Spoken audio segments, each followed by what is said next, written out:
जिसको चुप कराने की आप कोशिश कर रहे हैं, उनका नाम राहुल गांधी, और गांधी डरते नहीं है। एक और कहानी है, सुनोगे? नहीं। एक बार सच और झूठ कहीं जा रहे थे। झूठ बोला चल नहा कर आते। दोनों नहाने कुएं में उतरे। जैसे ही सच ने डुबकी लगाई, झूठ सच के सारे कपड़े लेकर भाग गया। और तब से झूठ पूरी दुनिया में सच के कपड़े पहनकर घूमता है।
कहा था कि देश की संपत्ति पर पहला अधिकार मुसलमानों का है।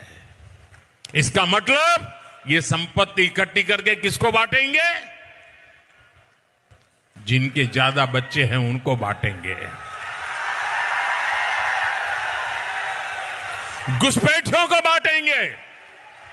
क्या आपकी मेहनत की कमाई का पैसा घुसपैठियों को दिया जाएगा? आपको मंजूर है? ये कांग्रेस का मैनिफेस्टो कह रहा है कि वो माताओं बहनों का सोने का हिसाब करेंगे, उसकी जड़ती करेंगे, जानकारी लेंगे और फिर उस संपत्ति को बांट देंगे।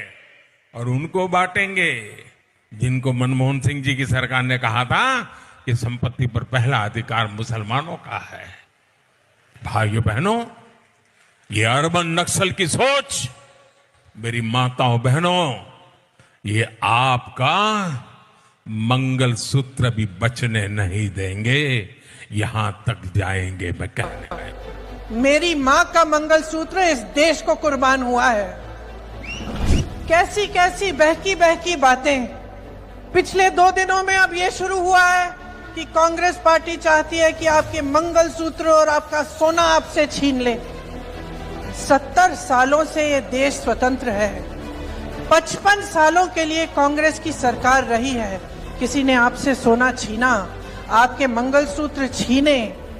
इंदिरा गांधी ने अपना सोना, जब जंग हुई थी, अपना सोना देश को दिया।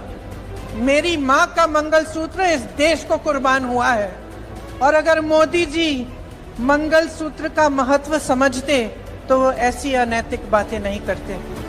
किसान पर कर्ज चढ़ता है तो उसकी पत्नी अपने मंगलसूत्र को गिरवी रखती है। बच्चों की शादी होती है या दवाई की जरूरत होती है तो महिलाएं अपने गहने गिरवी रखती हैं। ये बात ये लोग नहीं समझते। और इसका प्रमाण ये है कि जब नोटबंदी हुई और महिलाओं की बचत इन्होंने ली, इन्होंने कहा कि बैंकों में पहुंचाओ, तब मोदी जी कहां थे? तब मोदी जी क्या कह रहे थे? ले रहे थे आपसे। मणिपुर में एक जवान की बीवी को का वस्त्र हरण करके पूरे देश के सामने चलाया। मोदी जी चुप थे, कुछ नहीं। नमस्कार दोस्तों, मैं विष्णु अग्रवाल आप सभी का स्वागत करता हूं। प्रधानमंत्री नरेंद्र मोदी को आजकल ऐसा कौन सा भय खा रहा है कि मंगलसूत्र का गाना गाकर तीसरी बार भारत का प्रधानमंत्री बनने के लिए जनता को गुमराह कर मंगलसूत्र के नाम पर वोट मांग रहे हैं। कभी मुसलमान के नाम पर वोट मांग रहे हैं तो कभी मंगलसूत्र के नाम पर वोट मांग रहे हैं। एक प्रधानमंत्री होने के नाते मोदी साहब को कुछ तो शर्म आनी चाहिए। कभी हिंदू, कभी मुसलमान, कभी मंगलसूत्र, कभी शमशान, कभी कब्रिस्तान।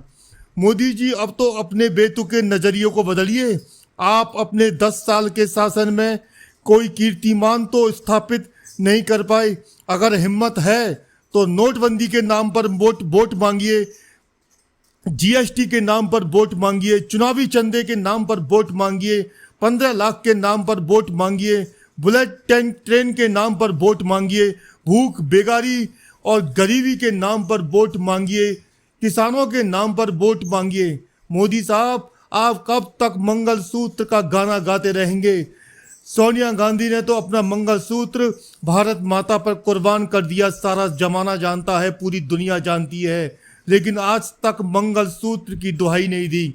चुनाव आयोग तो लगता है पीएम मोदी साहब के खौफ में जी रहा है।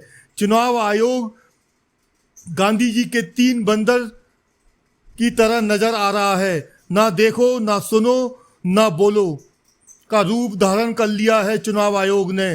मोदी साहब अपनी सभाओं में भर भर के झूठ पर झूठ बोल रहे हैं और चुनाव आयोग के मुखिया के मुंह में जैसे ताला लगा हुआ है, मुंह में दही जम गया है। चुनाव आयोग जिसकी चाबी मोदी साहब की जेब में है, भारत का चुनाव आयोग लगता है बीजेपी ज्वाइन कर चुका है या मोदी साहब की मार से डर रहा है। अगर आज कोई एक झूठ राहुल गांधी, अखिलेश यादव या तेजस्वी यादव बोल दे तो यही चुनाव आयोग अपना आतंकी रूप दिखा देगा।